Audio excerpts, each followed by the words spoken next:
Yasin vel Kur'an'el hakim inneke leminel murselin ala siratel müstakim tenzilel azir rahimli tünzire kavme ma'azir abâhum fehum gafilûn. Bu 6-7-8 Ekimlerinde kendisi şehit oldu. Ben yaralandım. Yani o süreç çok büyük bir süreçti. Yani bu koronadan daha berbattı. İnanın ki o süreç koronadan daha berbattı. Korona yani kimse görmüyor ama biz onun gözümüzle gördük ki o olayları başımıza ne geldi, ne yaptılar. Bu caniler yani dün neyse bugün de aynıdır. Yani bunlar aynıdır ha. Çocuğumu da şehit ettiler, bana da sıktılar, ben de yaralandım. O süreçte ben de yaralandım. Çocuğumu da şehit ettiler.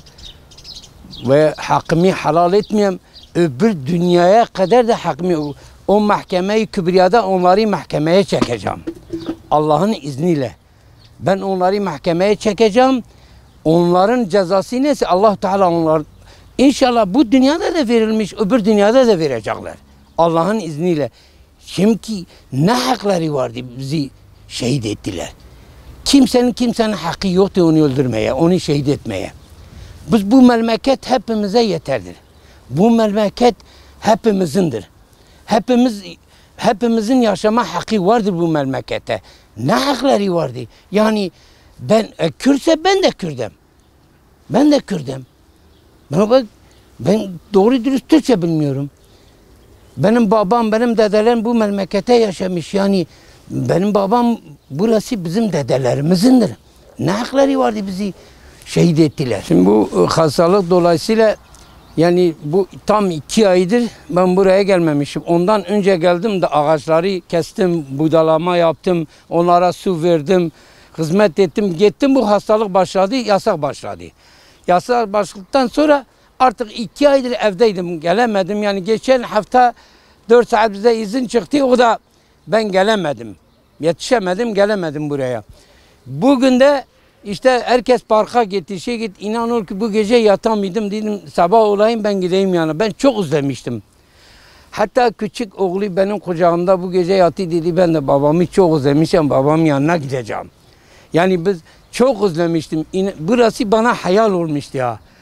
Yani bugün ben geldim yani sevinçliyim. Böyle yani çok sevinçliyim. Yani ben herkes parka gitti, sağa gitti, sola gitti, alışverişe gitti ama ben oğlumun yanına geldim. Yani ben çok özlemiştim. Ben hatta dedim de akşam yatarken de dedim oğlum valla seni çok özlemişim. Ben yarın hayırlısı ölmesem inşallah ben senin yanına geleceğim. Yani tam 2 aydır görmemiştim burası. Vallahi şimdi bu ağaçlar bu şeyler hepsi bana hayal olmuş. Ben dedim acaba şeyleri nasıl, ağaçları nasıldı? İşte geldim su döktüm, dua ettim, Fatiha okudum. Yani çok sevinçliyim, çok mutluyum. Ve hakkımı onlara helal etmeyeyim. O canilere helal etmeyeyim. İnşallah onlar, ben nasıl bu acıyı çekiyorum, bu 5 sene, 6 senedir bu acıyı çekiyorum. Benle çocukları acıyı çekiyoruz, anası da acıyı çekiyoruz. Şimdi anası kalp hastalığı çıkmış, şeker çıkmış, tansiyonu çıkmış. Hep bu üzüntüdedir. Biz nasıl hakkımızın? Ne Selahattin Demirtaş'a, ne Zibeyte Zümrüt'e, ne Gülten Kuşanak'a, ne BDP'ye, ne PKK'ya hiç kimseye hakkımı helal etmem. Helalim, yani her günde, her namaz kıldığımda, her oruç tuttuğumda ben hep dua ediyorum diyeyim ya Rabbi sen bunları kahır perişan et. Vallahi ben dua ediyorum.